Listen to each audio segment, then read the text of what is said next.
काटी घोराहा की बात अगर करें विधानसभा क्षेत्र की, जो असम के अंदर आती है, उसमें जो है तो फिर एक बार कांग्रेस यहाँ पर भारतीय जनता पार्टी की बी टीम साबित हुई है। दोस्तों, लगातार कांग्रेस जो है तो इल्ज़ाम रखते आई है, AIUDF हो, MIM हो, या फिर वो पॉलिटिकल पार्टी जो MIM के जो है तो भी कांग्रेस के साथ नहीं है, उसके ऊपर।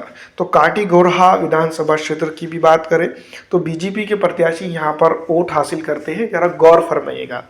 बीजेपी के अमरचांद जैन जो है तो 59,764 वोट हासिल करते हैं, याद रखिएगा 59,764 वोट। वहीं IUDF के खलीलुद्दीन मजूमदार जो है तो वोट हासिल करते हैं 50,956। देखिएगा 50,956 वोट यहाँ पर IUDF का मिलता है। वहीं अताउर रहमान मजबूरिया जो 16,418 वोट हासिल करते हैं, ये प्रत्याशी होते हैं कांग्रेस के। तो अब यहाँ पर आप डिसाइड कीजिएगा कि कौन भारतीय जनता पार्टी की बी टीम है।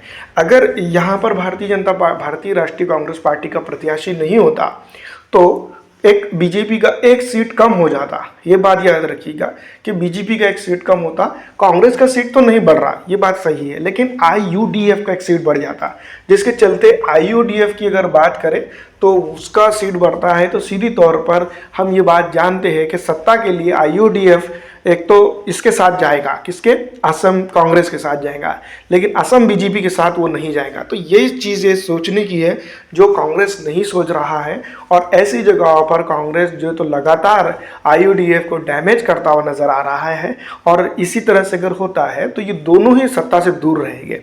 अगर देखा जाए तो 10 साल या 12 साल पहले हम देखते हैं तो ये दोनों की सत्ता हुआ करती थी। UPA 1 UPA 2 में जो तो ये अच्छा काम किए, और वहाँ पर जो तो असम के अंदर जो तो सरकार बनी, कांग्रेस की सरकारें रही।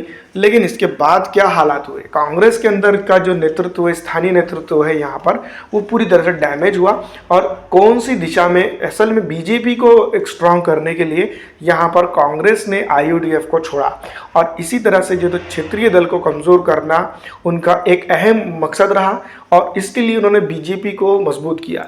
क्योंकि इस तरह से नेता इनके भी कहते हैं, महाराष्ट्र के अंदर भी एक नेता थे, वहाँ पर कहते थे कि MIM को वोट मत दीजिएगा, भले ही बीजेपी को वोट कर दीजिएगा। तो यही आइडियोलॉजी कांग्रेस की यहाँ पर काम कर रही है। आपको क्या लगता है, कमेंट करके जरूर बताइएगा।